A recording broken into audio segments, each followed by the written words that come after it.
নমস্কার বন্ধুরা, রিসি কিচেনে তোমাদের সবাইকে স্বাগত জানিয়ে আর একটা রেসিপি নিয়ে হাজির হয়ে গেছি। এখন শীতের মরশুম আর পিঠে খাওয়ার মরশুম। তো আমরা তো বাঙালিরা পিঠে খেতে খুবই ভালোবাসি। আজকে যে পিঠেটা তোমাদের সঙ্গে শেয়ার করব সেটা দুধের একটা পিঠে, যেটা ক্ষীরের পুর ভরে আমি এই পিঠেটা বানাবো। পুলি তো আমরা অনেক রকমের খেয়ে থাকি, যেমন ভাজা পুলি, দুধের পুলি। এটা কিন্তু একদম নতুনত্ব একটা রেসিপি। আর দেখো কত সুন্দর, ভেতরে কিন্তু ক্ষীর ভরা। এটাকেই কিন্তু আমি দুভাবে একই ব্যাটার দিয়ে একটু বড় আর একটু ছোট সাইজের করব। বড়টাকে গুড় দিয়ে এভাবে কিন্তু খেতে পারবে, দারুণ লাগে শীতে। তো প্রথমেই আমি দেখো 1/2 লিটার দুধ নিয়েছি। এই দুধটা দিয়ে কিন্তু আমি ক্ষীরটা প্রথমে বানিয়ে নেব। তো এর মধ্যে দিয়ে দিচ্ছি 1 কাপ কিন্তু গুঁড়ো মিল্ক পাউডার, যেটাকে বলছি গুঁড়ো দুধ, সেটা দিয়ে দিলাম। এটাতে কি হবে, খুব তাড়াতাড়ি কিন্তু ক্ষীরটা বানানো যাবে আর ঘনও হবে। একটু এলাচের গুঁড়ো এখানে দিয়ে দিলাম, দিয়ে খুব ভালো করে মিশিয়ে নেব। নিয়ে কিছুক্ষণ একটু হালকা করে ফুটিয়ে নিতে হবে। দেখো খুব ভালো করে কিন্তু দুধটা ফুটে উঠেছে। এবার এর মধ্যে আমি দিয়ে দেবো 2 চামচ চালের গুঁড়ো। বন্ধুরা, এখানে আমি চালের গুঁড়ো দিচ্ছি, তোমরা চাইলে কিন্তু ছানাকেও দিয়ে দিতে পারো। একটু ভালো করে মিশিয়ে, হাত দিয়ে মিশিয়ে নিয়ে ছানাটাকে দিয়ে দিলেও কিন্তু সেক্ষেত্রে এই ক্ষীরটা আরও ভালো লাগবে। তো এখানে দেখো আমি তার সঙ্গে দিয়ে দিচ্ছি নতুন গুড়। এই গুড়েরই ক্ষীরটা বানাবো। এই সময়, শীতের সময় কিন্তু নলেন গুড়ের যে কোনো কিছুই খেতে খুব ভালো লাগে, তা পায়েস হোক, পিঠে হোক বা বিভিন্ন মিষ্টি, তাই না? তো দেখো এভাবে খুব ভালো করে মিশিয়ে নিচ্ছি, নিয়ে জাল করে নিতে হবে। এটাকে কিছুক্ষণ বেশ ভালো করে জাল করে ক্ষীরটা বানিয়ে নেব। দেখো আমি বানিয়ে নিয়েছি। এর থেকে বেশি কিন্তু শক্ত করা যাবে না, তাহলে জমে যাবে বেশি। তো এই অবস্থাতে আমি নামিয়ে এটাকে নিয়ে নিচ্ছি একটা জায়গায়। আর এবার দেখো আমি একটা জায়গায় ব্যাটার বানাবো। তো তার জন্য 2 চামচ আমি এখানে দই ব্যবহার করছি। দইটা দিলে পিঠেটা আরও নরম হয়, খেতেও ভালো হবে। সঙ্গে দুধ দিয়ে দিলাম। দুধ দিয়ে খুব ভালো করে এটাকে কিন্তু মিশিয়ে নিতে হবে। আমি কিন্তু এখানে দুধের ব্যবহার যতটা লাগবে সেই পরিমাণেই দেবো। তো সেই সঙ্গে এখানে 3 চামচ সুজিও দিয়ে দিলাম, দিয়ে খুব ভালো করে এটাকে কিন্তু মিশিয়ে নিচ্ছি।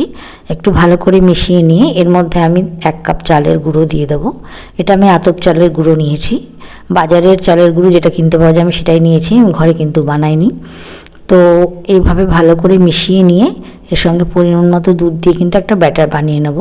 তো যতটা দুধ লাগবে একটু একটু করে দিয়ে দিয়ে কিন্তু এই ব্যাটারটা বানাতে হবে। একবারে ঢেলে দিলে খুব লিকুইড হয়ে গেলে কিন্তু সেটা পিঠেটা বানানো যাবে না। সেই জন্য অল্প অল্প করে দুধ মিশিয়ে মিশিয়ে কিন্তু আমি এই ব্যাটারটাকে বানিয়ে নিচ্ছি। এটাকে খুব ভালো করে এবার মিশিয়ে নেব। ভালো করে দেখো খুব ভালো করে ফেটিয়ে নিতে হবে, যাতে এর মধ্যে চালের ডেলাটা, চালের গুঁড়োর ডেলা না থেকে যায়। একদম স্মুথ একটা ব্যাটার বানিয়ে নিতে হবে। এবার এর মধ্যে আমি রিফাইন্ড অয়েল দিয়ে দিলাম 2 চামচ। এটা দিলে কিন্তু আরও ভালো হয় জিনিসটা। যখন পিঠেটা বানাবো সেটা কিন্তু খুব সুন্দর উঠতে সাহায্য করবে ভালো করে। আর এখানে আমি গুঁড়ো চিনি দিয়ে দিলাম 2 চামচ, আর একটুখানি লবণও দিয়ে দিয়েছি। সবগুলো দিয়ে খুব ভালো করে একবার মিশিয়ে নেবো। আর সামান্য গোলাপ জল দিয়ে দিলাম। সেন্টের জন্য আমি এখানে গোলাপ জল ব্যবহার করেছি।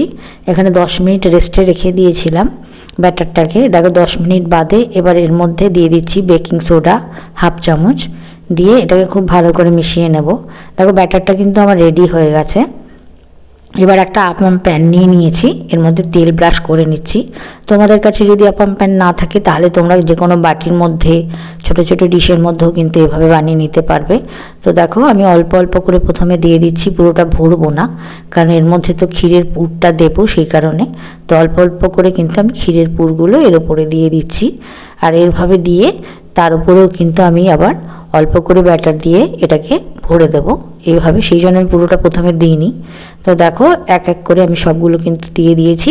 আর এদিকে একটা আমি স্টিমার বসিয়ে দিয়েছিলাম গরম জল দিয়ে, সেটা কিন্তু গরম হয়ে গেছে। এবার এটাকে তার উপর বসিয়ে দিলাম আর 10 মিনিটের জন্য এটাকে স্টিম হতে দেব। আর এদিকে দেখো বাটির মধ্যেও কিন্তু আমি এইভাবেই একইভাবে তেল ব্রাশ করে একইভাবে কিন্তু পিঠেটা বানিয়ে নেব। সেই জন্য বলেছি, যদি আপাম প্যান নাও থাকে কোনো সমস্যা নেই, বাটি থাকলে বা ডিশ থাকলে এভাবে কিন্তু বানিয়ে নেওয়া যাবে। ভেতরে আমি ক্ষীরটা দেখো এভাবে দিয়ে ওপর থেকে আর একটু ব্যাটারটা দিয়ে দিলাম। একটু হালকা এরকম ট্যাপ করে নেবে। তো দেখো এদিকে 10 মিনিট হয়ে গেছে, আমি দেখিয়ে দিচ্ছি। এটা কিন্তু আমার হয়ে গেছে, একদম খুব সুন্দর, একদম ড্রাই হয়ে গেছে। তো এটাকে ঠান্ডা হতে দিয়ে আমি যে 3টে বাটিতে নিয়ে নিয়েছিলাম সেটাকেও আবার স্টিম করতে দিচ্ছি 10 মিনিটের জন্য। আর এদিকে দেখো আমি সবগুলোকে এবার এক একটা একটা করে সব তুলে নিচ্ছি। খুব সুন্দরভাবে বন্ধুরা দেখো উঠে এসছে সবগুলো। তো আমি তোমাদের দেখিয়ে দিচ্ছি কতটা সফট হয়েছে। দেখো খুব সুন্দরভাবে কিন্তু পিঠেটা হয়, আর ভেতরে যেহেতু ক্ষীরের পুর ভরা আছে সেটা আরও টেস্টি হয় খেতে। দেখো এটাও কিন্তু হয়ে গেছে আমার।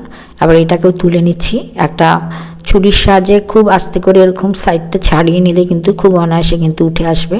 দেখো কত সুন্দর হয়ে এই পিঠাটাও তৈরি হয়ে গেল। তো দেখতে পাচ্ছ আমি কিন্তু সবগুলোকে এভাবে একটা থালায় রেখে দিয়েছি। এবার দেখো আবারও দুধ নিয়েছি হাফ লিটার। এবার এই দুধটার মধ্যে কিন্তু আমি 2 চামচ মিল্ক পাউডার দিয়ে দিচ্ছি। দুধটা একটু ঘন হলে খেতে ভালো লাগবে, যেহেতু এটা দুধের পিঠে, দুধটা যতটা গাঢ় হবে পিঠেটা কিন্তু ততটা টেস্ট হবে। তো দেখো এর মধ্যে একটু এলাচ থেতো করেও দিয়ে দিলাম ফ্লেভারের জন্য। এবার এর মধ্যে দিয়ে দেবো 2 চামচ নলেন গুড়, যেহেতু নতুন গুড় দিয়ে এটা বানাবো, আর এটার গন্ধটা জানো নতুন গুড়ের খেতেও ভালো লাগে, আর গন্ধটাও কিন্তু খুব ভালো হয়। সেই জন্য আমি এখানে চিনি দিচ্ছি না, পুরোটা গুড় দিয়ে বানাবো। তো এইবারে এই পিঠেগুলোকে ছেড়ে দিলাম দুধের মধ্যে। দুধটা গরম হয়ে গেছে বন্ধুরা, এটাকে কিন্তু 2 থেকে 3 মিনিট খুব ভালো করে ফুটিয়ে নিলেই হয়ে যাবে। যেহেতু এখানে সুজি দিয়েছি তাই খুব বেশি কিন্তু জাল করা যাবে না, তাহলে ভেঙে যাবে পিঠেগুলো। তো 2 থেকে 3 মিনিট একটু জাল করে নিলেই কিন্তু হয়ে যাবে আমাদের এই পিঠেটা। দেখো এটা কিন্তু ফুটে উঠেছে, আর একটুখানি হালকা জাল করে নিয়ে আমি এটাকে নিভিয়ে দেবো গ্যাসটাকে। দেখো আমার হয়েও গেছে 3 মিনিটের মতো। এবার এটাকে চাপা দিয়ে রেখে দেবো। দেখো 3-4 ঘন্টা বাদে কত সুন্দর হয়ে পিঠেটা একদম ফুলে উঠেছে।